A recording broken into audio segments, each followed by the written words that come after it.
Welcome to episode 270 of the Life Stylist podcast. My name's Luke Story, and this is my take on the current events we're facing in the world today. But before we get into that, I want to take a moment to invite you to get back to the show this Tuesday for Mind Matters, How to Build a Better Brain with Doctors David and Austin Perlmutter. And that episode is going to be a doozy. I'm really excited to put that one out. I think it's the first time I've ever interviewed a father and son duo, if I'm not mistaken. And of course, Dr. Perlmutter is a world-renowned physician as well as author. And we talk about some really cutting-edge brain stuff. So make sure you subscribe to the show so that you catch that episode coming Tuesday and every episode to follow. Now, today's show is going to be super abundant in links and recommendations, and it's going to have incredibly detailed show notes. And for this reason, I highly recommend that you join my email list. And I'm talking to you guys on Instagram too, because I'm live streaming this, of course, like I always do. If you followed me on Instagram at Luke Story, you could be watching this live as I record it in all its raw glory. To get on the newsletter, visit lukestory.com/newsletter or text the word lifestylist to the number 44222 on any U.S. phone. Now, what happens when you get on the email list is each week you'll get an email announcing the release of a podcast, complete with all of the show notes and links delivered right to your inbox. So everything we talk about today could have already been in your inbox upon the release of this episode. Now, today I did something special, which I don't normally do. I created a unique URL for this show because I think there's a lot of resources in here that could be useful in this confusing, baffling time we find ourselves in. So you can find the show notes and a complete transcript for this episode at lukestory.com/corona. That's lukestory.com/corona. What you will not find there is beer. On today's solo show, I'm going to discuss the current stay-at-home order issued by the city of Los Angeles and how I'm personally dealing with it, as well as the coronavirus pandemic from a health and societal perspective. Next, I will explore some of my health practices to prevent illness of any kind, and then I'll take us into some spiritual and mindset exercises to help us thrive in this most challenging time. So make sure to listen through to the end, and I'm going to do my best to provide some hope and practical advice on how to manage the anxiety and the existential discontent many of us currently face. I'm going to give you kind of the bad news and then the good news to make it succinct. Now, before we begin, the following disclaimer is definitely in order. I absolutely don't understand the nature of viruses, nor the complete statistics of this one to comment on the health implications of COVID-19, nor do I purport to understand the complexities of the world's medical systems or how our governments are best. I don't really understand the nature of viruses nor the complete statistics of this one to comment on the health implications of COVID-19, nor do I purport to understand the complexities of the world's medical systems. I don't understand the nature of viruses nor the complete statistics of this one to comment on the health implications of COVID-19, nor do I purport to understand the complexities of the world's medical systems or how the governments are best to respond to actual disasters. In addition to the suffering caused by the illness itself, I think the really most challenging and distinct aspect of this scenario will be the financial fallout and the possibly catastrophic effect on the global economy.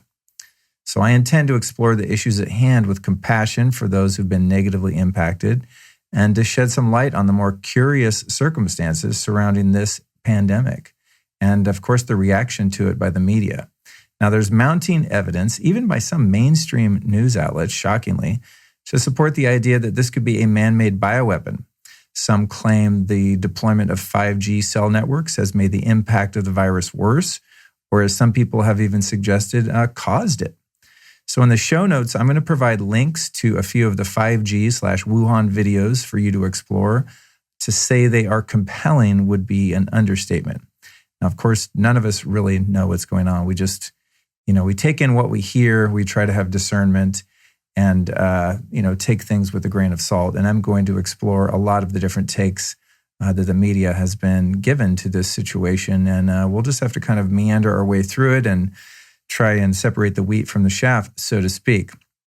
It's interesting to see the map of the coronavirus outbreak as it compares to the rollout of 5G, though, in some of these locations, which are most impacted, specifically Wuhan, China, which was one of the first cities in the world to fully deploy 5G shortly before the outbreak. Additionally, the specific fleet of Diamond Princess cruise ships where the most outbreaks occurred were recently launched equipped with a very robust millimeter wave antenna system beaming in 5G from satellites in orbit. Super spooky stuff. And speaking of 5G satellites in orbit, now would be a great time to boycott all Tesla products. Sorry, those of you that own a Tesla car, I know they're kind of cool, but I personally feel we need to put some pressure on old Elon Musk for his commitment to threatening the health of every living organism on the planet with his SpaceX Starlink constellation of satellites. So far, these guys have received approval to launch nearly 12,000 So far, SpaceX has received approval to launch nearly 12,000 Starlink internet satellites and recently applied to loft up 30,000 more. So, the cell towers in your neighborhood, imagine those covering the sky above you. Now, the puzzling thing about this horrific Elon Musk innovation is that he's intelligent enough to understand the detrimental environmental impacts of this project. Now, the puzzling thing about this horrific Elon Musk innovation is that he's intelligent enough to understand the detrimental environmental impacts of this project, which leads me to believe that he must be a sociopath. So if you consider yourself an environmentalist, now would be an excellent time to consider the consequences of this devastating technology and to withdraw your financial contributions to his enterprise. Just my opinion. I mean, there's a lot of evils in the world, but putting 5G in space has got to be one of the worst ideas I've ever heard. And I've heard some pretty shitty ideas. One of the most disconcerting aspects of 5G is that it's known to have a really negative impact on the world's bee. One of the most disconcerting aspects of 5G is that it's known to have a detrimental impact on the world's bee population. And folks, without bees, we're without food. Now, as for viruses, it's a scientific fact that the various wavelengths of radiation used for cellular communication. As for viruses, it's a scientific fact that the various wavelengths of radiation used for cellular communication, and especially the millimeter waves used in the 5th generation of data service, are incredibly taxing to the immune system. They're equally damaging to many other biological systems critical to all life on Earth. It's really gnarly stuff. Now, I've done numerous shows on the dangers of EMF and 5G, which you can find in the show notes for this episode, and I definitely encourage you to explore them. And that said, with this episode and all of the episodes I've done on EMFs and 5G, I'm not about fear mongering. I'm having a great day. I'm super happy. I'm loving life right now. But I am awake, and I'm awakening more and more all the time. And I like to wake other people up. I'm kind of that guy that's going to, go through the party and shake all the drunk people. I don't like the fact that so many of us are lemmings and just kind of ignorant of the things that are going on. And I'm all about building awareness. That said, I kind of take all of this with a grain of salt, as we'll get into later when we talk about more of the spiritual approach to all of the craziness going on in the world. There's also a website called takebackyourpower.net where you can find an incredible database of content about all things 5G, as well as its connection to the virus. There's also a film of the same name, which boldly explores the impacts of cellular networks and smart meters. It's a really great documentary. It came out a few years ago, and it was kind of way ahead of its time. The guys that made the film now have this really robust site, takebackyourpower.net, again, where they just have tons of content and, ways that you can fight the power company to get the smart meters taken off your house and all kinds of cool stuff.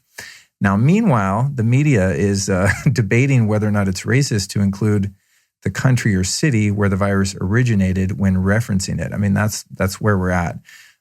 So as these commentators bicker over the name of this illness, by the way, rather than trying to bring us all together to find solutions, although some of them are, of course, our civil liberties are being systematically dismantled before our eyes. It's really sad, actually, to see the nation divided by the corrupt media as they politicize a legitimate pandemic. And we're going to talk about how legitimate it actually is, but based on the consequences of it, it's very legitimate. But this is where we are, man. And nonetheless, we're going to come together as a society. Nonetheless, we will come together as a society and we will definitely prevail. The theme of this whole podcast is really that goodness and love will always prevail over evil. It's really like we're living in Star Wars right now. And I'm your Luke Skywalker because I'm the best you've got at the moment. As an aside, it's also historically common to name illnesses in correlation to their location of origin, like the West Nile virus, Rocky Mountain spotted fever, Lyme disease, Ebola, norovirus, and so on. So in my opinion, this is just another example of crazy-ass political correctness gone awry. I imagine sometime soon we'll have to stop saying things like Irish whiskey or Alaskan king crab to avoid hurting someone's feelings. But PC really isn't about feelings, to be honest. It's about control. And if you control language, you control culture. And if you control culture, you can control a population. But anyway, more on that later. I must be fair and admit it's difficult to assess how many of our civil liberties, such as the ability to assemble in large gatherings, are necessary to maintain public safety. So perhaps some of these seemingly draconian laws that are being enforced around this current pandemic are actually really necessary. And maybe we'd really be screwed if we weren't locked in our homes. You don't really know. It's a double-edged sword because much of the government around the world is so corrupt. However, we must still look to the regulatory agencies and civil services to keep some semblance of safety and order amongst the populace. And of course, not every politician is corrupt. So we have to look to the authorities at times like this because they're the ones keeping social order and managing crises from the medical and services standpoint. And without some governing, of course, us wacky humans are going to default to the lowest common denominator in times of crisis. Now, my confusion around this particular event is based on many factors, including my observation that the reaction of the government and the media over this virus doesn't match the actual statistics on the infection. So there seems to be an incredible overreaction when you consider how many people are infected, especially as compared to similar viruses of the past, even the flu. I mean, according to the CDC, an estimated 80,000 people died from the flu in the U.S. alone last year, for example, versus 13,000 corona deaths worldwide since the outbreak. Now, I realize it hasn't been a year, so it's not a fair comparison, but some things about these numbers just don't add up. In other words, the response has just been really weird. Add to that the increasingly bizarre news reports and propaganda footage leaked from China at the onset of this situation, and the ever-contradictory information about the origins of the virus. Add to that the increasingly bizarre news reports and propaganda footage leaked from China at the onset of this situation, and the ever-contradictory information about the origins of the virus, the stats of infection, and the onslaught of some of the world's most powerful CEOs all stepping down at the exact time of this outbreak. Pretty weird. Most notably Bill Gates, a known eugenicist, and in my opinion, one of the most creepy globalist vaccine investors and advocates alive. So when all of these CEOs are like, peace, we're out, like, what? What's up with that? Add to that the fact that despite my deep compassion for the innocent and victimized people of communist China over the ages, their government has been responsible for the deaths of an estimated 80 million of its own citizens in the past century alone. That's just a staggering statistic and obviously a horrific one. So based on that fact alone, I have a hard time taking the reports coming out of China at face value without a healthy dose of skepticism, if not outright mistrust. Now, regardless of this virus's legitimacy, since day one of this scenario, I've been struck with an overwhelming feeling that this all reeks of the classic problem, reaction, solution tactic used by authoritarian regimes throughout history to assert more and more control over a population.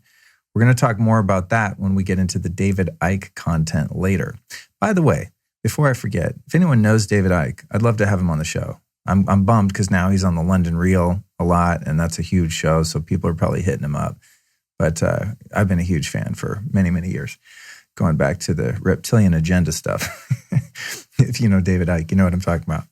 At the time of this recording, according to the LA Times, here's the stats in California. This is where I'm recording from. So right now we've got 1,241 confirmed cases, 24 deaths. And what I'm curious about, and again, I don't know, I'm just asking questions here. Of those 24 deaths in California, I'm curious as to how many of them would have been equally compromised by the flu or any other number of viruses. I'm open to suggestions. The current state of affairs here, as I record this today, is that Los Angeles County last night and state officials issued a stay-at-home order to help slow the spread of coronavirus. Under this new safer at home rule, that just sounds so soft, doesn't it? Just safer at home, guys. It's like martial law light, right? Which it kind of is. In the new governor's order given minutes later, gatherings of 10 or more people are banned. And like I said, man, like if that's what we have to do to eradicate this, cool. Like I'll stay home with less than 10 people. It's not a big deal.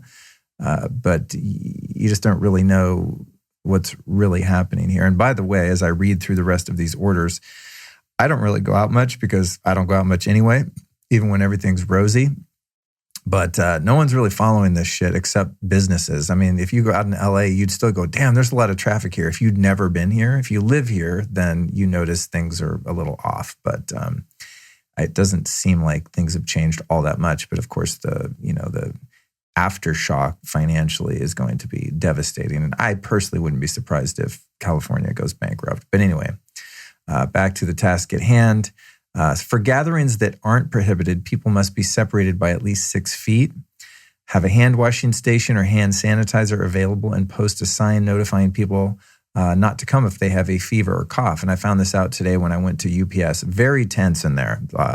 Yellow tape on the floor. Dude got very aggressive when I stepped 2 inches over the tape. God bless him. I respect that. It'd be a tough job to have, I'm sure, in times like this. But, they were not playing games. The city of LA has also ordered malls, shopping centers, playgrounds, and non-essential retail businesses to close. So gyms, movie theaters, bars, wineries were ordered to close on Sunday. People can still exercise outside and go on walks or hikes. Thank God for that, because I've been going on hella walks. The order went into effect at midnight and is punishable by fines or imprisonment. That's kind of gnarly. I remember during the LA riots, we had a curfew, and I still snuck out to go buy some weed. But you could have been arrested just for being in your car after dark. Like after dark, you couldn't drive. It was crazy. So let me see, what else we got here? So you can still go on walks. You can still go to the grocery store and pick up food from restaurants, to-go orders only. You can take your pet to the vet.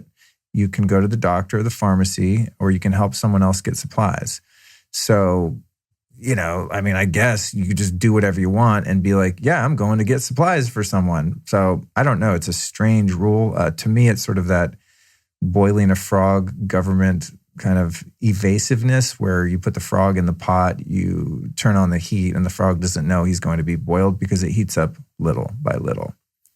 Now, as I stated earlier, I don't feel qualified at all to speak on the virus or its containment efforts, but I can talk about some of the measures that I'm taking at home to ensure my physical, mental, and emotional health throughout this ordeal, to maybe help others navigate this challenging and confusing time.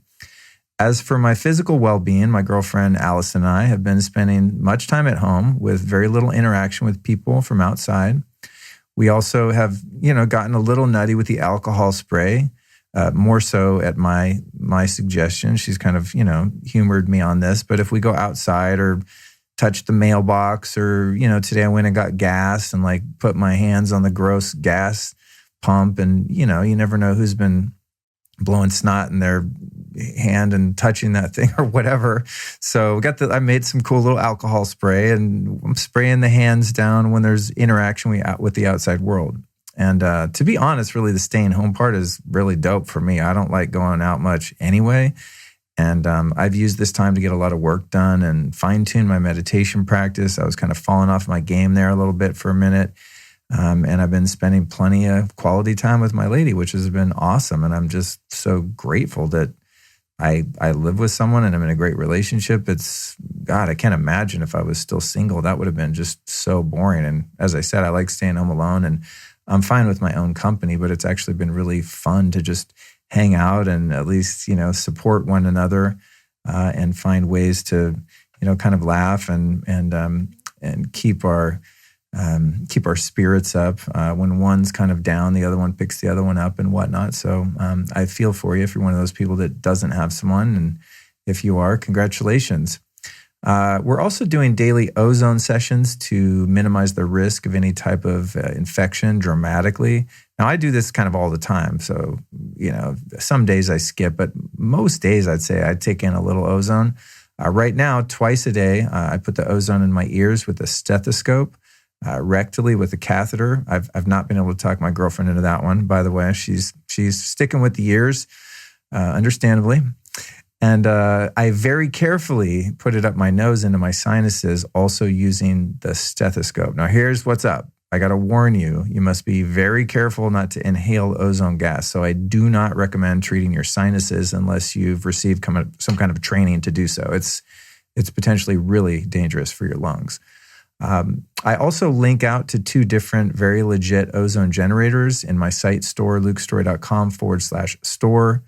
I use mine a few times a week, even when things are normal. And if you're unable to afford an ozone machine, I think they run from, I haven't looked lately, honestly, it's probably anywhere from like $1,000 to $3,000 or something.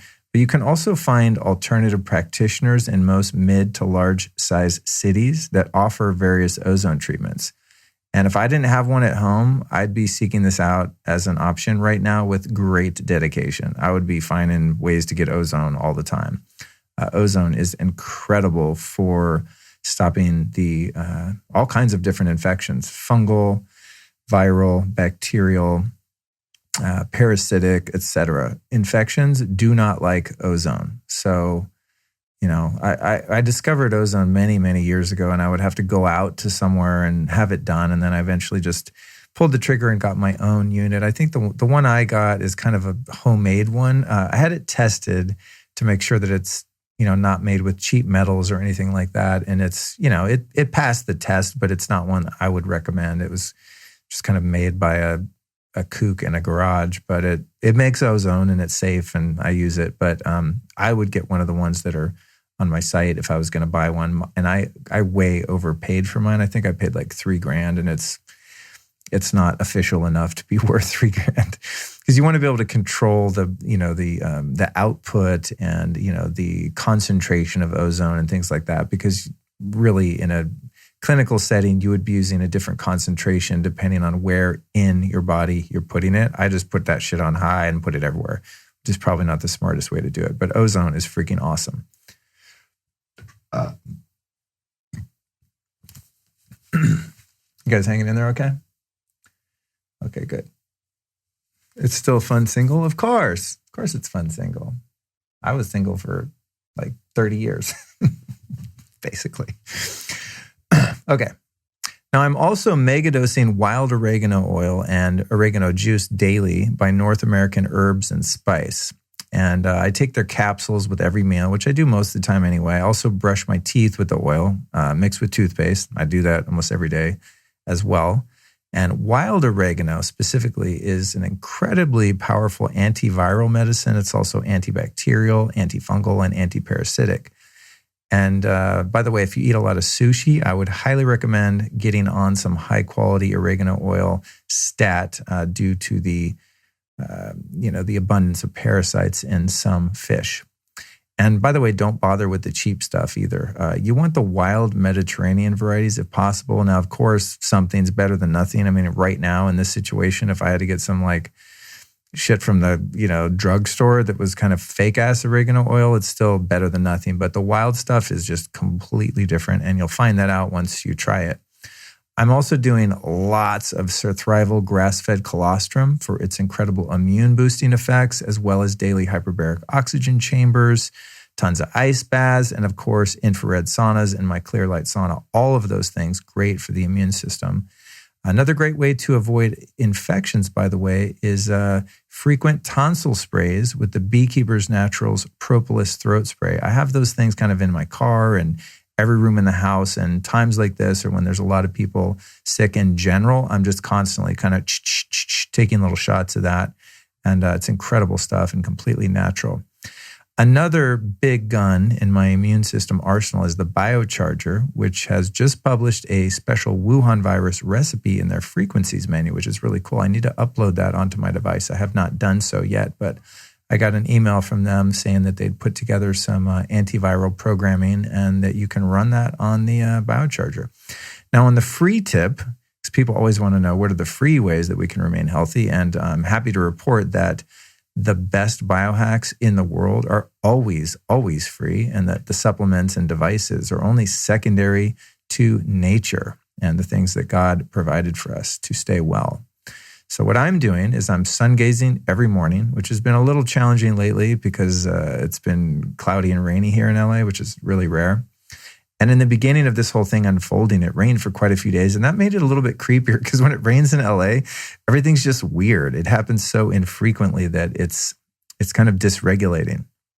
Good news is, because I was trying to find a way around the clouds and kind of find a good outlook and walking around because I'm not driving anywhere, I discovered a really dope spot around the corner from my house. This little road I thought was, it is a dead end, but I thought it was a very short dead end, like someone's driveway with a couple of houses on it. And I walked up there with Allison and Cookie the other day, and I was like, holy shit, this gets a perfect view of the east of downtown LA. So I have a really good sun gazing spot now. So I've been doing that, and any chance during the day I get as much of my naked body out in the sun, which is, of course, amazing for your immune system. And by the way, sun also kills viruses.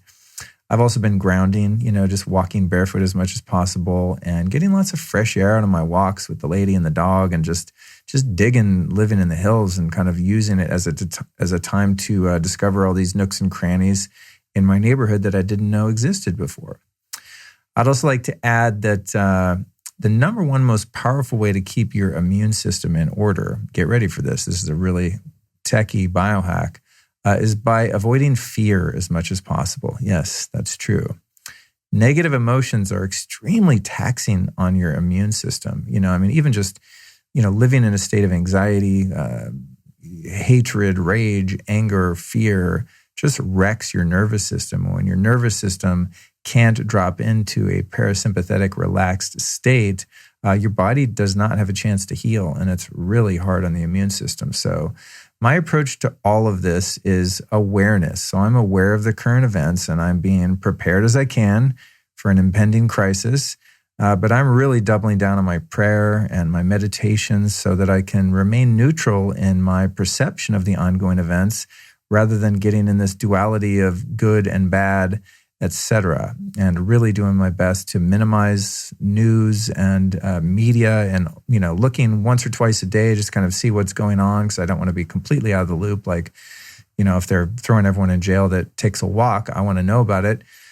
But other than that, I'm just really, really doing my best to stay positive, and absolutely just prayers of gratitude all day long. And I was just taking a nap with my girlfriend earlier, and just telling her, God, how grateful I am for our lives and, the safety of our home and for each other, and just how fortunate we are. And, we just had this whole gratitude download session. It was just beautiful. And I could feel my body really responding positively to that. And it was another reminder how the body really follows the mind. And so keeping your mind right in a time like this is so, so important. You can take all the vitamins you want. And if you're sitting there sweating this out, which, listen, is understandable, no judgment. If you're living in a lot of fear right now, well, if you really observe the media, that's automatic.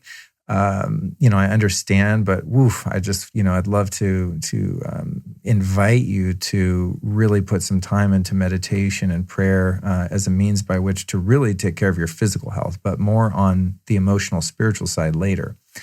Now, as for doomsday prepping, this whole fiasco has had a really positive side effect for me, in that it's encouraged me to step up my emergency preparedness in general.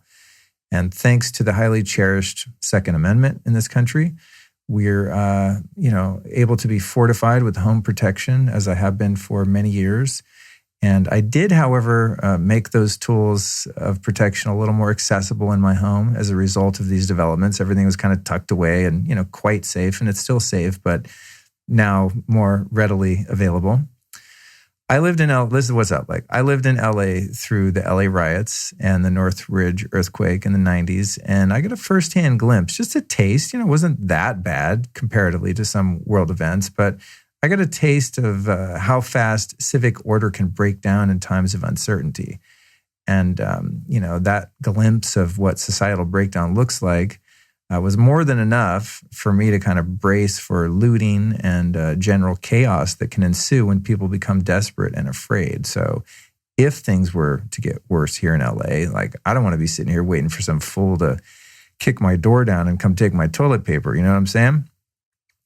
Now, as for other supplies, I've always been well-stocked on all kinds of essentials for sanitation, drinking water, and everything one would need to get through a period of power outages or lack of municipalities, et cetera, that might result here in LA, mainly from earthquakes and fires and things like that. And I have to say, one of the benefits of being a spring water forager, which I've been for many years, is that I've always had like 30 to 50 gallons of water stored in the garage. And you can probably find a spring near you on the site findaspring.com, by the way, and get yourself stocked up as well if you're able to find one nearby. Get some of those big glass carboys. You can get them from a brewing company, which, of course, depending on where you live, the brewing company might be open or not. But you can also get bottles at livespringwater.com. Actually, that's even better. Screw the breweries. Those are too heavy for most people. I forgot about that. Livespringwater.com. You can get, I think they're 2.5 gallon bottles. That's what I have in my kitchen. And go to findaspring.com and go stock up on some water, or at least find out where the spring in your area is. They're not everywhere, but they're in many locations. So that in the event, the water gets shut down or contaminated or some crazy shit happens, you have some water. You can go for a while without food, but you're going to need water pretty fast.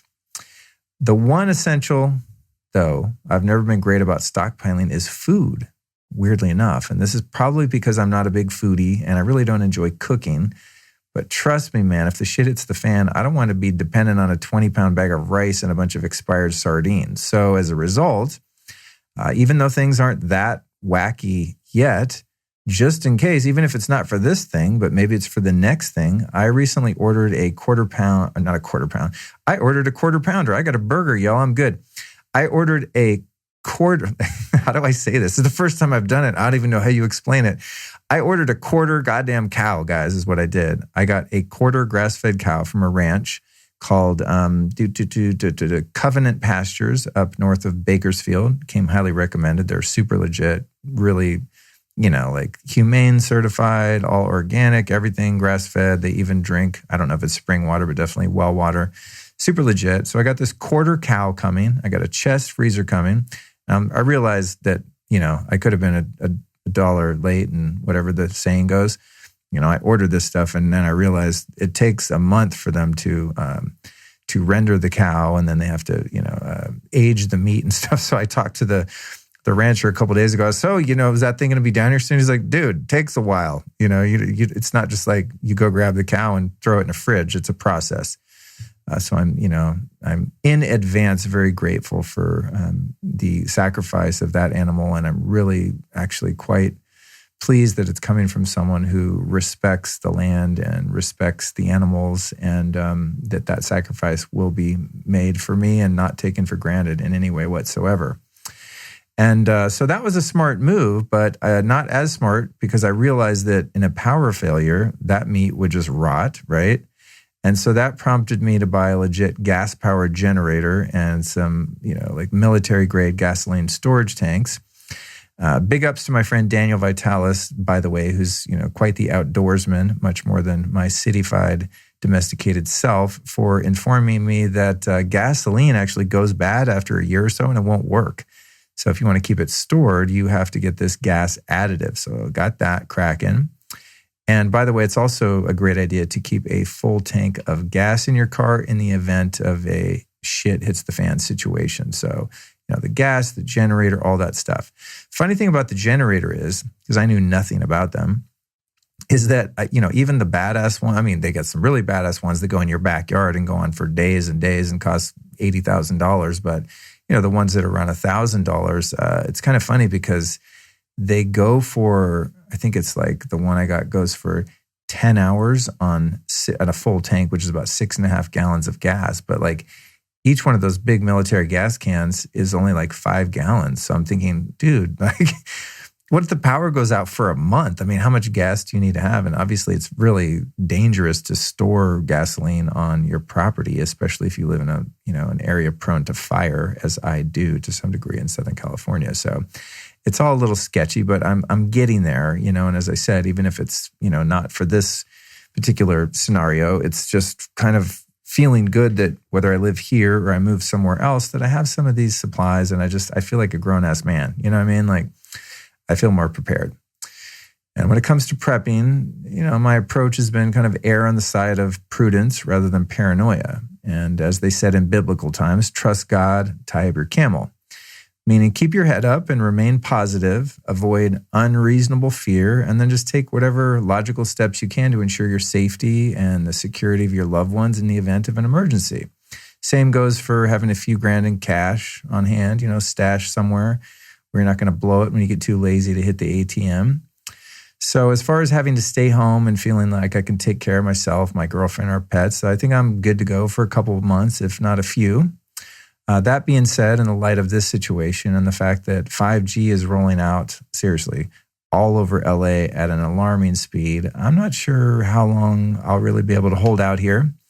We shall see. I mean, for the moment, I'm not going anywhere, but in situations like this, when you're in a densely populated city that's blanketed in 5G and chemtrails, it's like, what am I really getting out of staying here other than, some great friends and community and beautiful weather aside from said chemtrails? So, as many of you know that have been listening to the show for a while, I've been rethinking that whole situation. But now there's two of us in the equation. I'm not solo Mish and can just do whatever the hell I want. Have to think as a team. So we're going to figure that out. But that's what's up with LA at the moment. It's a strange situation, but could be much worse. So I feel grateful that things are, relatively sane at this moment.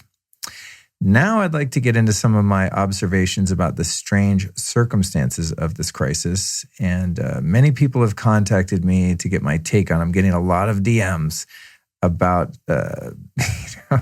about the media and all sorts of things that I'm going to cover right now. Now, in terms of the abnormality surrounding recent events, I'm going to add the following observations and give you a little context as to where I'm coming from.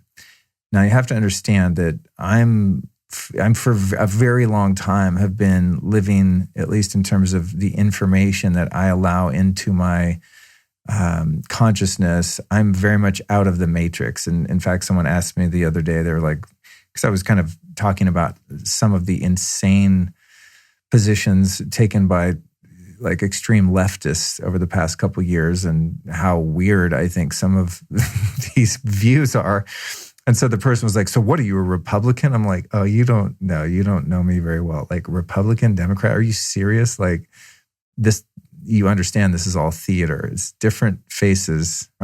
Different masks on the same face, right? Like anyway, I'm super out there, dog. And so, the things I'm about to say might sound strange to some of you, but I'd invite you to keep an open mind. And, as someone who's been kind of unplugged from the mainstream narrative for a long, long time, I just have, I think, what might be kind of a unique view. Although based on the level of consciousness of many listeners to this show, based on my conversations with them, meeting them in person at events and, DMs on Instagram, et cetera, a lot of people are actually quite awake, and people send me videos and stuff all the time. I'm like, damn, I've never even seen this. In fact, someone today sent me one about a military experiment in, I think it was in the early 90s in St. Louis, where the military was spraying chemicals on the populace there, one particular neighborhood specifically, as a test, like testing chemical weapons in the form of chemtrails. And it was discovered years later. And through, that Information Act thingy is that allows people to go get formally classified files. And someone sent me that today. I was like, wow, a conspiracy I've not heard of. That's amazing. And then I'm looking at that going, and people think that the government wouldn't spray chemtrails on you. Like, wake up, dude. Seriously. Like, wake up. I just am fascinated sometimes when people still put trust in these authorities. So anyway, I digress. Let me get back to the task at hand. My worldview, in other words, and trust in the mainstream media was changed forever when the official story of the events which unfolded on 9/11/2001. You might remember that day. I remember that day so clearly, and my memory is not that hot when it comes to long-term memory. Now, unconvinced by the implausible narrative peddled by the news outlets at the time, I started to look around, and I dug into the work of people like Alex Jones and David Icke and other researchers who were mostly, and still to some degree, written off by many as crazy conspiracy theorists. Now, at the time, Jones was known for really going after corrupt Republicans like the Bushes and fighting to end wars in the Middle East, and specifically to expose the most deadly fake news campaign of all time, the weapons of mass destruction lie, which led to the death of tens of thousands of innocent people over the past 20 years. So whether or not you agree with the views of people like Icke or Jones, and I don't know that they would, necessarily want to be categorized together, they kind of have a different message, but, those are the two most well-known and probably loudest voices of counterculture information. It doesn't take too much intellectual prowess to see that so many of their 20 to 30-year-old predictions have actually come true in some of the most alarming ways, such as the rampant sex abuse and pedophilia in Hollywood, the Catholic Church, and even at the highest levels of governments worldwide. So, think Jeffrey Epstein, Harvey Weinstein, et cetera. Not to mention big tech censorship, forced vaccinations, widespread police state surveillance, and the push toward the end of physical currency, the geoengineering, as I mentioned before, aka chemtrails, and so many other incremental steps taken by the authoritarian, elitist puppet masters who control our world banking, education, medical systems, and corporate media. So in many ways, we're living in this modern day Orwellian dystopia. And that to me is difficult to admit because I'm a very committed optimist. I truly want to believe that, within everyone is some good. And I do believe that. But as I observe the world that we live in today, and after following kind of, the counter narrative for so many years, and that's not to say that I believe every conspiracy theory ever peddled. Many of them are bullshit, There's a lot of them going around right now, these crazy texts I'm getting from people about like all these really wild ass conspiracies around, the Wuhan situation and all this. And, you have to take it all with a grain of salt and just, again, use intuition and discernment to find what might be the truth. So back to my awakening of world events. Now, shortly after the 9/11 scam followed the documentary Loose Change, which I highly recommend, and that completely dismantled the mainstream media's reporting on 9/11, around such things as why did Building 7 collapse like a controlled demolition when no planes hit it? Just that one thing. Just look up Building 7. I don't know what happened just on the 9/11 tip. I have no idea what happened. Neither do you. Neither does anyone except the people that did it. Straight up, okay? There's three sides to every side. Your side, their side, and the truth. Capital T. Well, capital double T, the truth. So we don't know what happened, but hello, where's the plane at the Pentagon? That's the thing that really got me in the beginning. The news was like, there's a plane crashed into the Pentagon. And then you look at the footage and go, yeah, but there's not. It's not a plane there, dog. There's no bodies, there's no seats, there's no fuselage, there's no wings, there's no plane, there's a hole in the Pentagon, and on and on and on.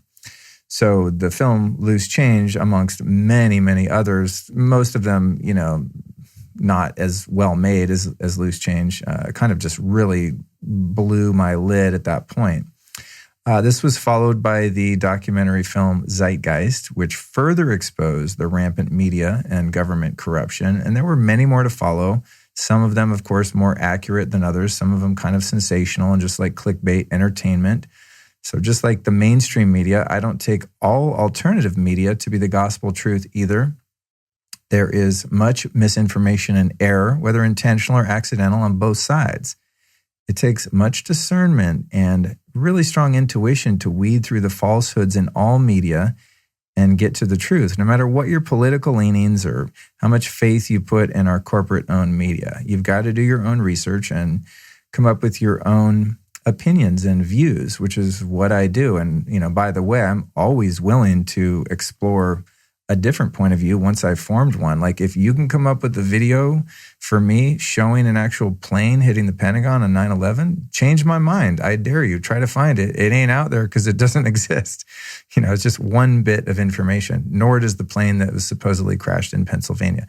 But anyway, back to the task at hand. Mike Cernovich's Hoaxed is a very recent film in the same vein, which is an excellent film and goes on to expose our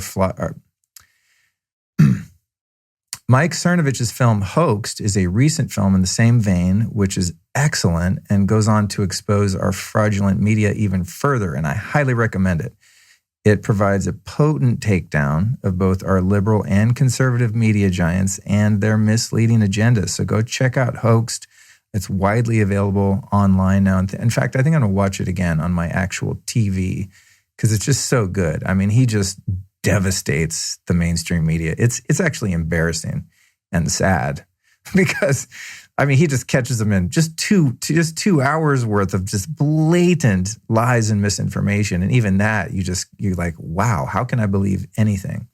Again, not that all news is untrue, not all news is fake news, but a lot of it is. Now, in the era of tech censorship, it's becoming increasingly difficult to arrive at the truth about many social issues and current events, not the least of which being this one. In preparing this manuscript, for example, for this episode, I made the error of using Google as my search engine, huge mistake, only to find much deliberate misinformation placed high in the search results to manipulate my ability to find and explore a wide range of views on the situation, specifically its possible connection to 5G technology. Like you look that up and you get all this propaganda from the big telecommunications companies saying how awesome and fast 5G is. Like it's nuts. It's no shock, right? Now, thankfully, despite a feverish censorship attempt by YouTube, I was able to find and watch a recent David Icke interview on the London Real channel. Now, this video got over 1 million views in the first 24 hours and was then, of course, shadow banned and buried in search results by YouTube, who is owned by the same corporate technocracy that Icke exposed in the interview. You can't make this stuff up. I wouldn't be surprised if my ass gets shadow banned just for talking about this when this video goes on YouTube. And if it does, you know what? Suck it. It's worth it. If I get 2 people to watch this podcast or listen to it and then I'm cut off, at least I can die knowing I did what I can to kind of wake people up to some alternative points of view. And you got to ask yourself, like when so much effort is being spent trying to silence voices like his or someone like Alex Jones. I know a lot of people have issues with Alex Jones because, frankly, a lot of the things he said I know have been taken out of context. And I'm not going to get into all that. I'm not like, an advocate publicly for Alex Jones or anything. I just don't like censorship, even of people that I don't like.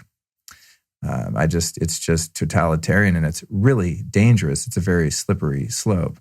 But when these guys get deplatformed and censored, even if you hate them, doesn't it make you wonder how much of their analysis is correct? Like, why is there so much effort to take certain people offline? Is it just because they hurt people's feelings? Like, really? We're that fragile?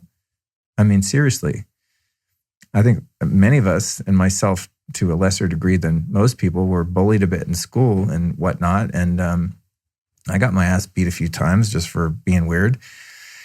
And then I made a career being weird. So go figure. Haha, bullies. F you, I win. But seriously, we live through it, So I really don't think it's about people's feelings. I really do think that when agendas are being exposed by certain people, that those people get shut down. And I just want to just say this now on record, man. If you ever hear or see me getting shut down because I talk about something like vaccines or chemtrails or 5G or whatever. I'm not someone who's really political, or I don't talk about politics in general. The only reason I'm even touching on these particular topics here is because we're in such a strange time right now. And I would feel dishonest if I didn't kind of raise my hand and be like, okay, I have a podcast and it's been downloaded, 4 million plus times and I don't have anything to say. It wouldn't be authentic. I do have something to say. And I fear for my own ability to speak my mind and give my take or just ask questions. I'm not even saying I'm right. When I talk about the no plane at the Pentagon, I'm not claiming that I know what happened. I'm just saying this isn't the truth. And anyone with half a brain in many of these situations or so-called conspiracy theories, if you really have an open mind, you have to admit something just doesn't add up. So anyway, off my soapbox, but I'm so passionate about free speech because it's the way information gets spread and it's the way our culture is shaped. And without the ability to share ideas, we are going to be living with our minds and spirits imprisoned before long. So please stand up for the free speech of people that you don't agree with, especially. It's like, well, I'll stop. I'll just say that. Pay attention to the people that get banned from the internet because there's a reason why they're being banned. I'll just say that. In this shocking interview, though, with David Icke on the London Reel, he gives his take on this whole epidemic. And this is based on his 30-plus years of research into the nefarious agenda of the world government. Now, David Icke in the past has, talked about some really out there stuff. I admit there was a time where, his take on this was that there were shape-shifting reptilians. And that sounds crazy, but it really doesn't to me. That's the funny thing, because I know the nature of reality. I'm sitting here staring at a computer that I think is solid, and it's a bunch of atoms being spun around so fast that it makes it look solid to me. In other words, what we view as reality is a real facsimile of what's actually going on. So, who knows? That said, until I see a reptilian shapeshift in front of me, I'm going to take it as just someone's opinion. So, Ike used to come out with some really wild stuff like that. And I think he lost some people. So he chilled out on all that, or maybe he rethought his views. I don't know. And he's gone, a little more conservative in the way he presents information. But he's definitely someone who knows his history. And I mean, he'd be a tough guy to argue with because he just, aside from the reptilian stuff, just states facts. I mean, it's like, okay, this is what happened on this year. Here's this government document that was leaked. Here's what it says. I mean, it's just, it's how all of these intelligence agencies are operated and how governments use crises like this one to incrementally dismantle fundamental civil liberties and to slowly erode democracy around the world, to centralize control. And so I highly recommend giving this video a watch. And again, I will link to it in the show notes in this episode. It's David Icke on the London Reel. He's appeared on there a few times. This one specifically is about the coronavirus, pandemic, but he has gone on there to talk about oppressive world governments and 5G and all kinds of crazy stuff too. I mean, not crazy stuff, just, real stuff. And again, like, take what rings true and leave the rest. No one's wrong all the time. And there is some value in truth, I think, in many people's opinions, however far out they might seem. So in summary, I have no idea what the truth is behind this whole shitstorm, honestly. I can tell you that the direction it's taking us on is one of less individual liberty, sovereignty, and increased police state authoritarianism, surveillance, and control. Regardless of the degree, this pandemic indeed threatens our safety, and the result is a net loss of our fundamental freedoms. How this has been achieved historically is by instilling fear into the populace. Fear is the emotion of control. By using Marxist tactics of separating societies into warring factions based on race, socioeconomic status, sexual orientation, political party affiliation, the fear-stricken sick people and bloated corporations in control of humanity do truly seek to keep us not only disconnected from one another, but also from ourselves and our own inherent power and intuition. And as I said before, not everyone in government, everyone in military, everyone that works in a corporation is evil. I just think it's part of human nature for people that are very egoically driven to seek power. And the way that you multiply power is to consolidate power.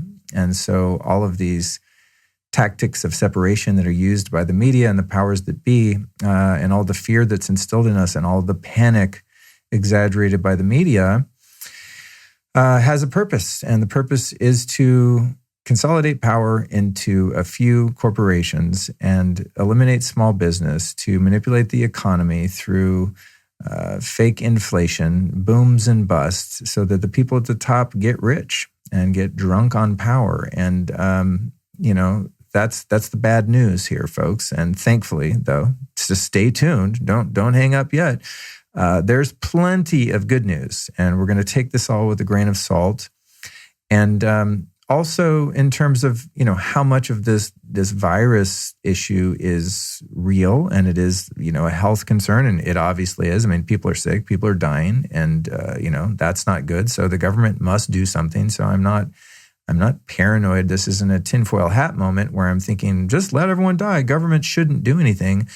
I'm just observing the incremental, disintegration of our liberty over time. And even going back to 9/11, one of the most terrifying results of 9/11 was the Patriot Act. And for those of you that don't know what that is, the boil down of it is under the Patriot Act, government agencies can come arrest and imprison you without a trial. I mean, straight up.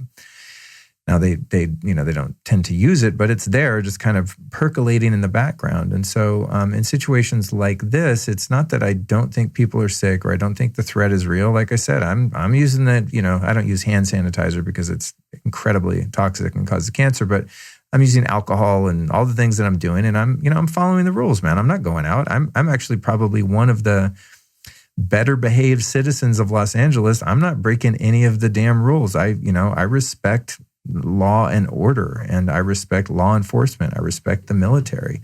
And I know there's corruption in all of these organizations and factions of government from the top to the bottom. But I also believe in living in a society that has some unity, and it takes someone at the top governing in our current state of consciousness as humankind to keep that order. And one day, perhaps we'll evolve into a higher species that lives in a more egalitarian structure. But for the time being, this is kind of the top-down power structure. And I like to talk about the power structure and really point out its flaws in an effort that perhaps we can elect people that have integrity and that the system can be uprooted.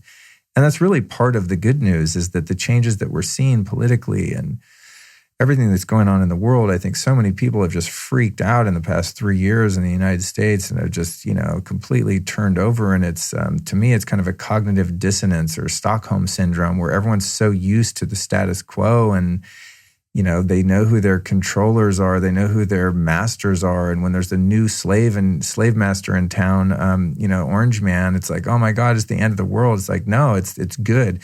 This is showing us like how fucked up things were.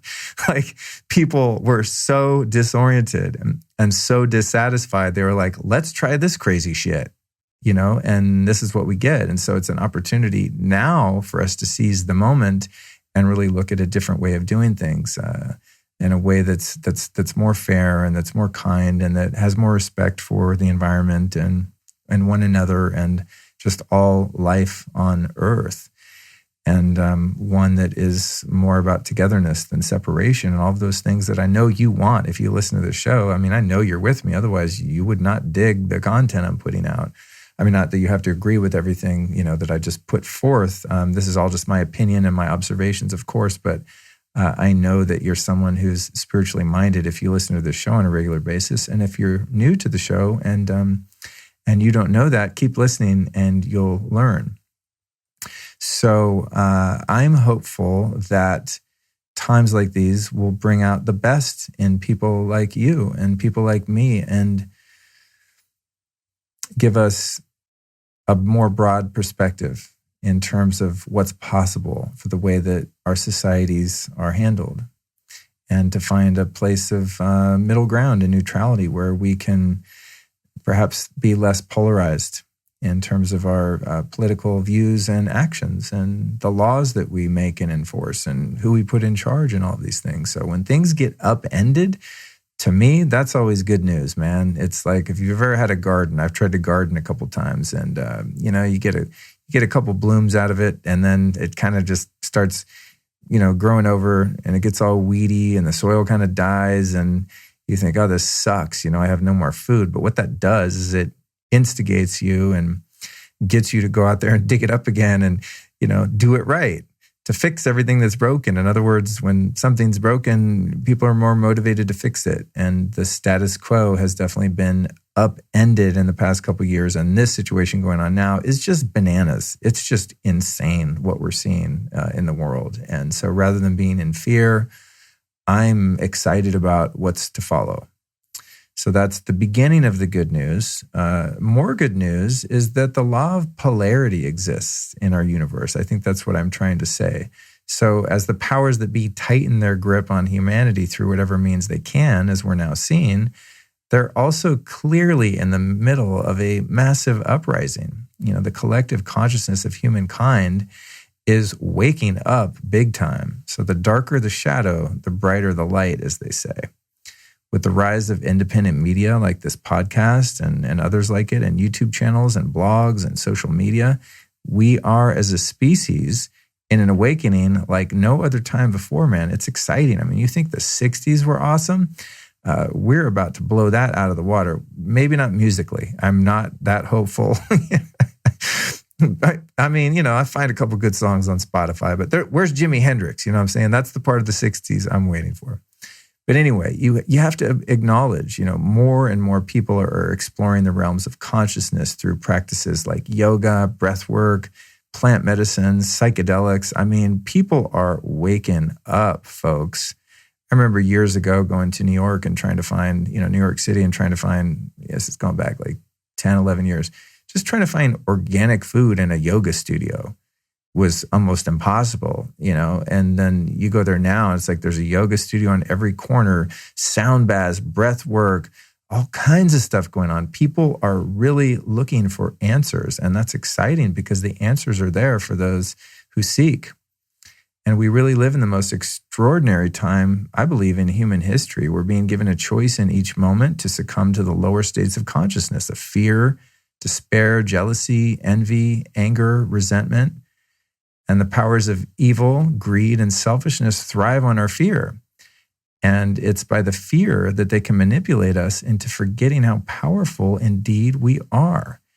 And so I personally have to continuously remind myself that there is truly no power in the universe above unconditional love.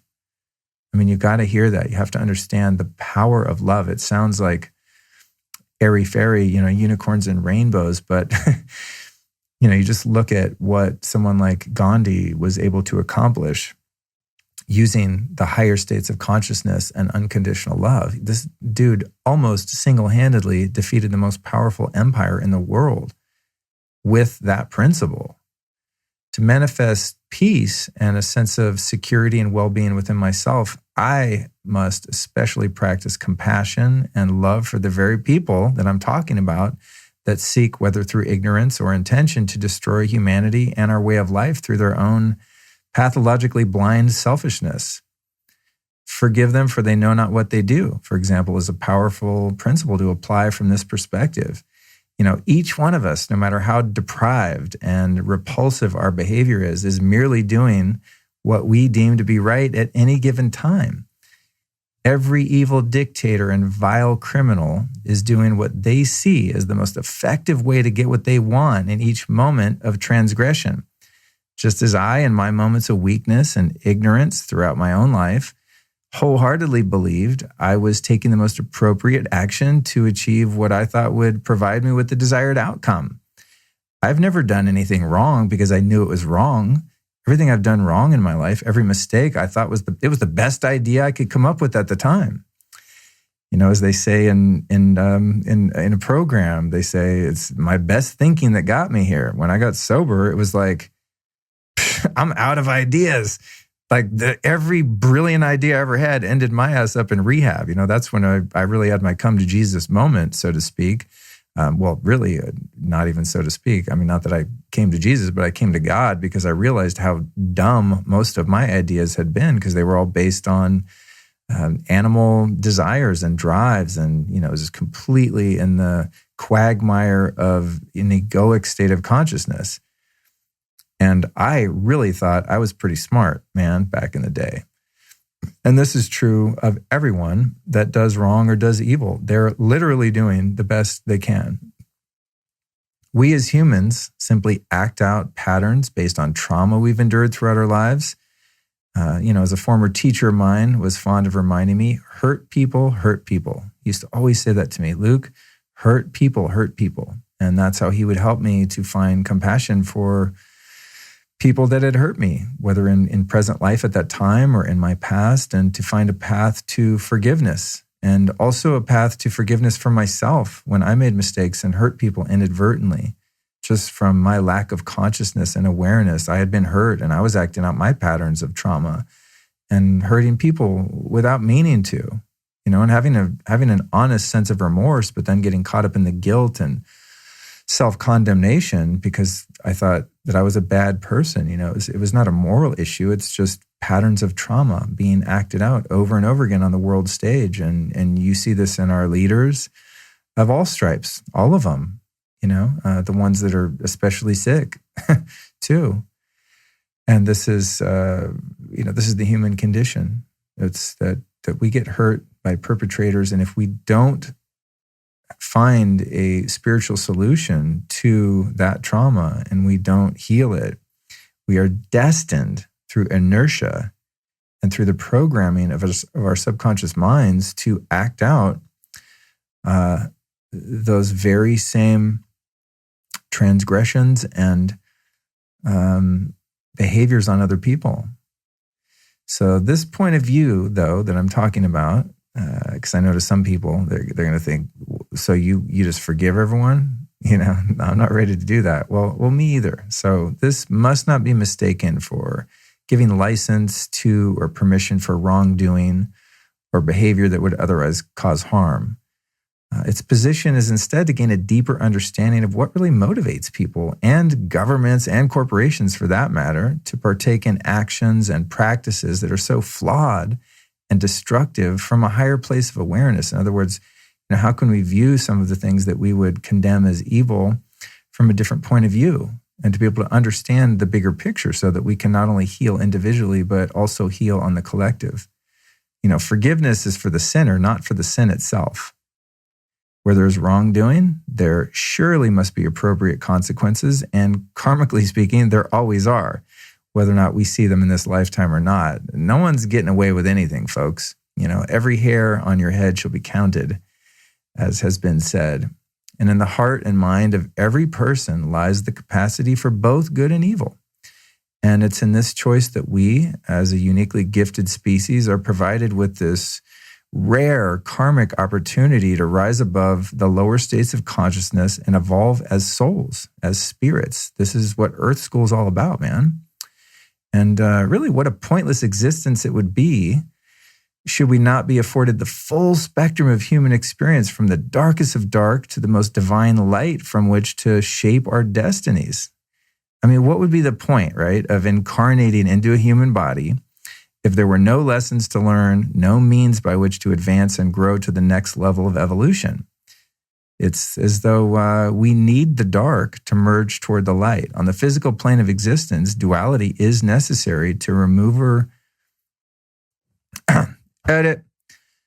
On the physical plane of existence, duality is necessary to maneuver our way upward and onward out of our individual and collective suffering. In other words, we need choice, we need contrast. Otherwise, there's nothing to work with. It's this naivete of thinking that this world is not supposed to have evil or supposed to have any problems, and that we should all be sitting around singing Kumbaya. It's like, what would be the point of incarnating onto Earth if there were no lessons to learn, and if you didn't have options in terms of how you operate? We're given free will by the thing that created us, and we can work our way up or down the levels of consciousness based on the decisions and choices that we make. Without those choices, there would be no point to human life. So this is why I'm accepting of and understanding of the existence of evil and famine and disease and all of the things that we humans and so many other living things tend to suffer from. Suffering and pain and misfortune and death and illness. These are all parts of life for a reason, because within them are the true nuggets for growth. These are the opportunities we have to evolve. I mean, God, when I look at my own life, I am so grateful for the abuse that I endured, for the years of addiction and mental health issues that I had, and just all of the harm that I did myself for so many years. And the only thing I'm not grateful for is the harm I did other people. And I'm working as hard as I can. And part of me doing the work that I do now is to make up for the mistakes that I've made. And I hope I'm doing an okay job of it. But I'm grateful for all of the challenges that I've been through, however painful they were, because that's like why I am the man I am today. And I'm someone that I'm really starting to like. I'm 49 right now, man. It's taken me a long time to be able to even say that without throwing up. You know what I mean? I'm exaggerating, but I like myself a lot of the time, and I didn't used to. And so the person that I'm becoming is a net result of all of those painful experiences that I endured through my life, because I've been fortunate enough and blessed enough to be able to apply spiritual principles to my experience and use all of those negative experiences to grow and to evolve and to change and to make me who I am. So, what we're fortunate enough to witness and participate in right now is, in my opinion, a real awakening on the earth plane of reality. These old systems of oppressive control are spilling out of their concealment due to the nature of and the speed with which information now travels. Even the most ordinary folks can bear witness to the emperor without his clothes via shared ideas on independent media like this. It's like, think about it. You can start a podcast right now and talk about whatever you want. At least while we have the degree of free speech that we have, as I said before. But right now, unless you get too crazy, your ass won't be cut off, and you can have a mic and say what you want to say. But like any time we're abruptly shaken into wakefulness, it can be very unsettling, if not somewhat jarring to our equilibrium. It's important to remember that order always follows chaos and vice versa. All life is energy, and energy is in a constant state of flux. It's the cyclical nature of life. It follows this cyclical nature of energy. So any experience we now face, including this imminent crisis, will eventually transmute into something new. And through our collective consciousness, our intentions, and righteous action, we can actually impart our highest will to manifest a change toward a positive evolution rather than regressing to those old patterns of negativity and pain. And this can be done not only on an individual basis, as I've just described in my own life, but on a collective, and it starts with each one of us. Consciousness is manifested by humankind is forever on an upward trajectory toward God, its ultimate creator. Our choice then lies in our ability to maintain inner neutrality from the perspective of our witness consciousness. And that's what meditation does for you, to know that the world we see is truly an outpicturing of our internal projection of reality. We don't see the world as it is. We see the world as we see it. I'm going to say that again. We don't see the world as it is. We see the world as we see it. Or as Wayne Dyer simply stated, when you change the way you look at things, the things you look at change. I love old Wayne. God rest his soul, man. He was able to put things so profoundly simply. Edit. Or as Wayne Dyer simply stated, when you change the way you look at things, the things you look at change. Sounds cute and kind of corny, but it's really true. Through cultivating our capacity for love and truthfulness, we grow in personal power, which is then expressed in the collective. And for this reason, we find such profound futility in fighting evil and darkness with anger and hostility. It doesn't work. Meeting aggression with aggression, we're sure to run in circles, only to end up back in the original location of our discontent. It's like fighting fire with fire. It just creates more fire, right? Like fighting for peace. Why doesn't that work? Because you're using a lower state of consciousness to achieve the desired goal. Now, equally ineffective is the tendency we humans have to try to insert. Now, edit.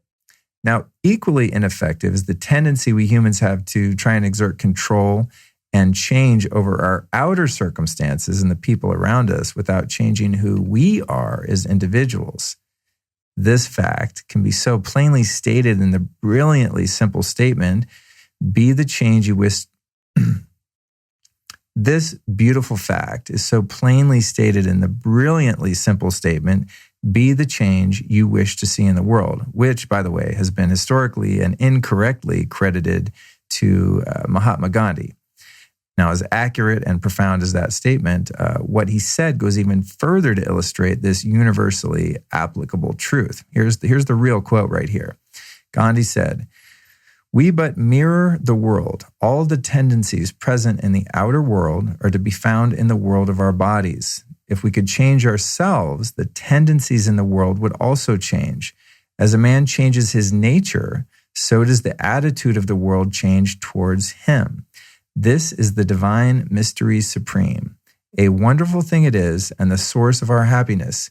We need not wait to see what others do." I mean, damn, son, that's it. Isn't that great? I mean, that's just so true. And the same sentiment was powerfully conveyed by the Indian saint Ramana Maharshi when he exclaimed, "There is no point in trying to save the world you think you see, because such a world doesn't even exist." And this means to me that our inner reality is created solely by our perception of our outer circumstances. So when you think about all of the things going on in the world right now, we think we know what's going on. We have an opinion about it, whether it's right, whether it's wrong, what's true, what's false. All of this is projection. And much of our projection is based on programming that's been instilled in us by media and by the education system. So it's like our opinions don't even really come from us most of the time. We build them out of inputs that we receive from the time we're born.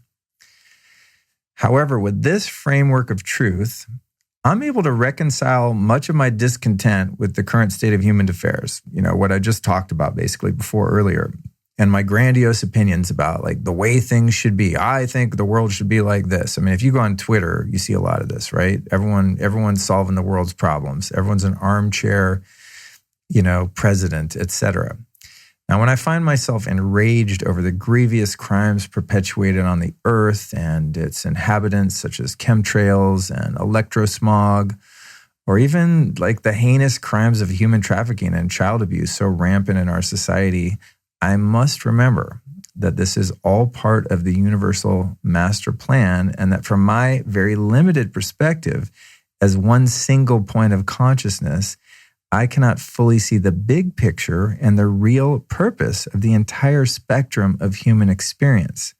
In other words, my real and unlimited power lies in my ability to rectify and uplift my thoughts, my emotions, and my actions to the highest good, and to really just take responsibility for my own healing and integrity. And personally, as I record this podcast and every one that I ever do, and any content I put out in the world is my dharma. And my dharma is very simply to share truth and express love to the best of my knowledge and ability. And within each of us lies the ability truly to transmute negativity into positivity.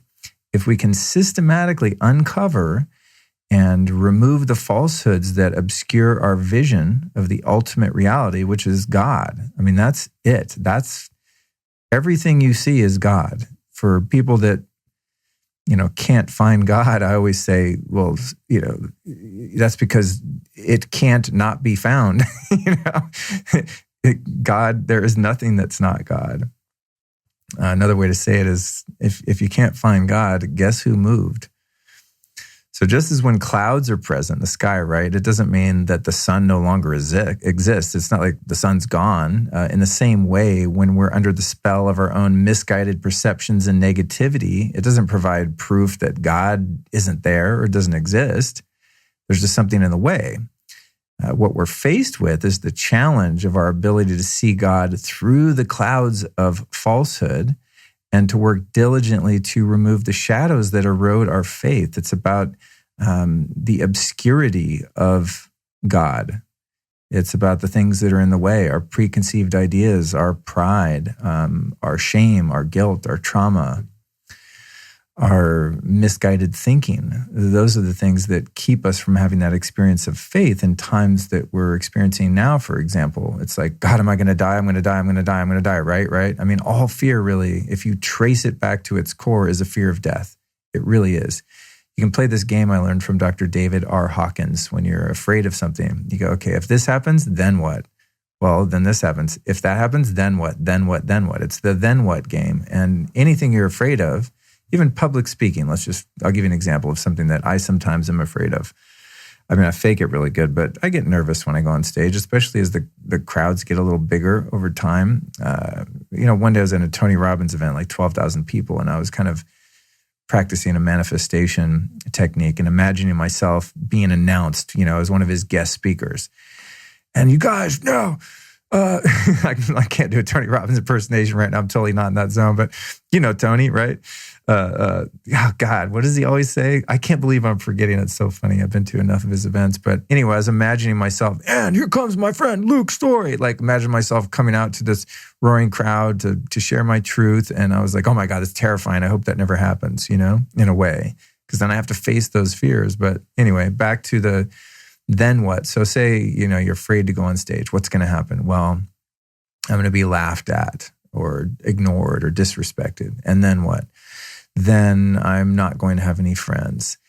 Then what? Then I'm not going to get paid to do what I do, which is speak. Then what? Well, then I'm not going to be able to buy any food. Well, then what? Then I'm going to starve. Then what? Then I'm going to be evicted from my apartment or my house. Then what? Well, then I'm going to have to go live under the freeway. Then what? I'm going to be, faced with predation or, bad weather, et cetera. And on and on and on. All of these fears are just the animal body trying to protect itself and the mind making up all these plans and schemes by which to keep the body alive. So through our continued spiritual work and in the expansion of our ability to surrender to the really boundless love and infinite wisdom of our Creator, we can clear away those blocks that prevent us from living at peace in the chaotic world in which we find ourselves right now. I mean, that's just it, guys. I wish I had a better answer for you. Again, going back to my time in rehab, when I woke up the morning after I checked myself in, going, what the hell? What did I do? I went to the counselor and I said, hey, I don't know. I think I made a mistake. I don't know what I'm doing here. I mean, do you have anything you can give me? I'm in real bad shape. And they said, well, we're not going to give you any drugs, son, but we can teach you how to pray. I mean, seriously, that's all they had for me. No Dilaudid, no Valium, no what are those opiate patches they put on you? None of that. It was like, pray. Holy shit, you got to be kidding me. And that's kind of my message to you listening today, is that the only way around this is through it. The only way around it is through it. And when it comes to times of unrest and uncertainty like we currently face, my practice has always been to remember, don't fight the darkness. Make the light brighter. And just as hurt people, so do healed people heal people. And so with that, I'm going to continue my commitment to act as a healed person and to help illuminate the path for those that wish to follow. And, God bless the ones that don't and that find a different path to follow. Not one path is the right path. All roads lead to the same hilltop.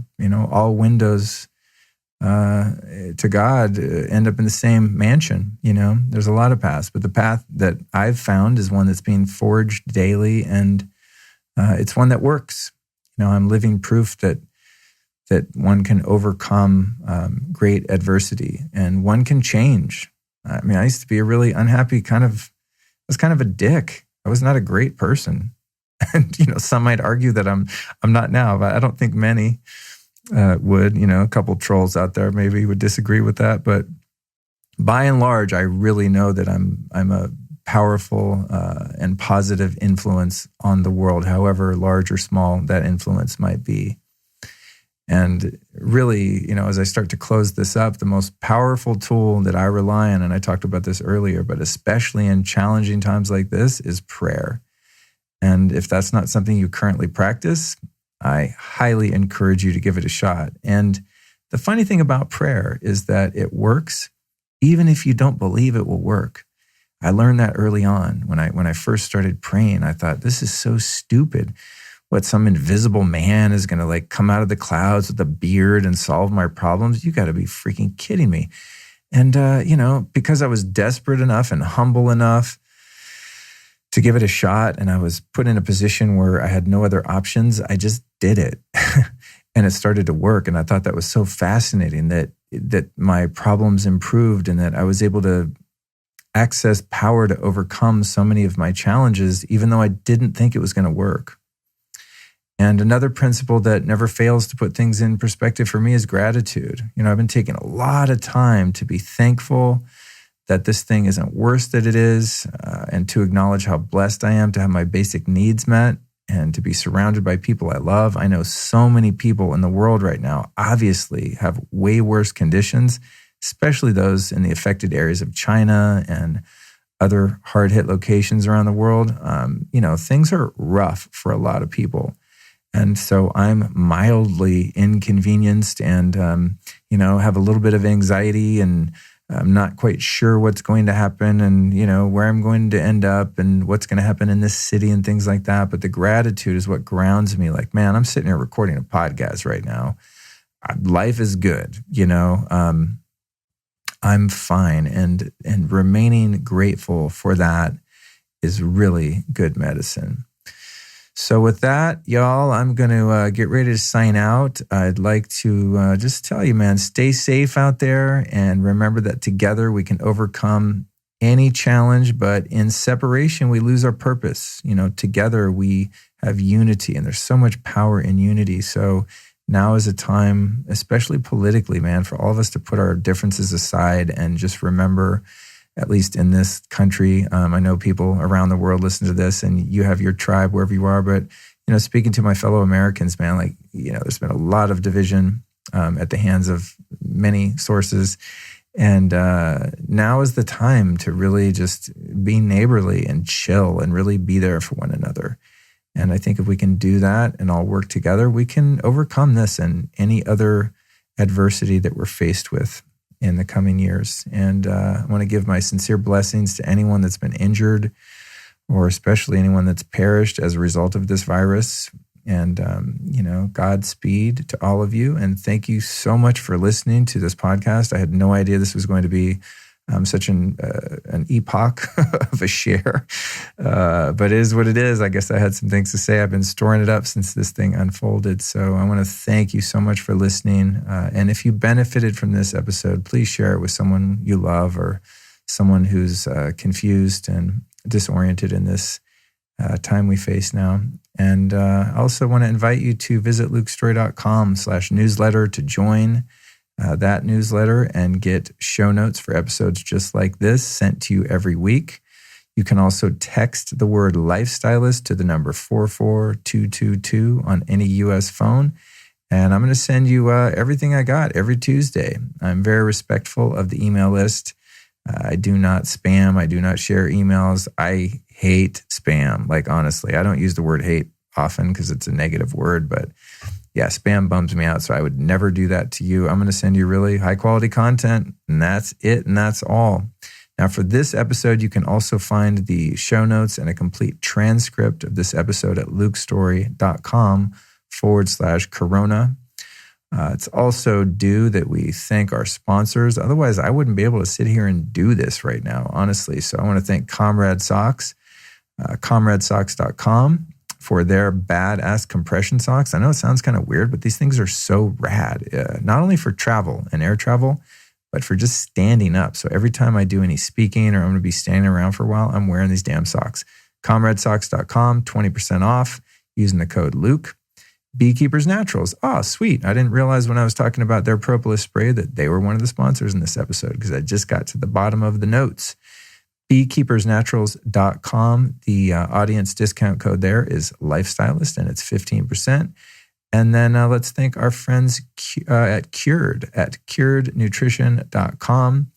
And at curednutrition.com, the code Lifestylist saves you 15% off. These guys have some great CBD products, medicinal mushroom products, some great nootropics. Actually, it's funny. I took a crap load of their nootropic product, and God, I didn't take enough to remember what it's called. Forgive me. I think it's called Awake. It's the daytime one anyway. You'll find all of my sponsors and all of the discount codes, by the way, at lukestory.com/store.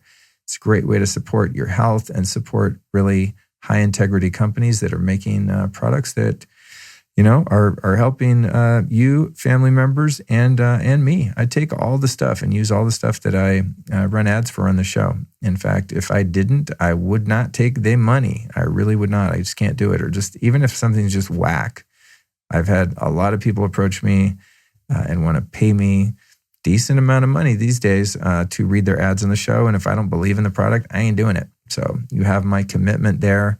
Again, you can find all of those products at lukestory.com/store, where you'll get yourself some great discounts and help fund the operation here. So thank you so much again for listening. And we'll be back again on Tuesday with the father and son Perlmutter duo, where we're going to talk about some crazy ass practices and facts around brain health. And with that, I will bid you adios.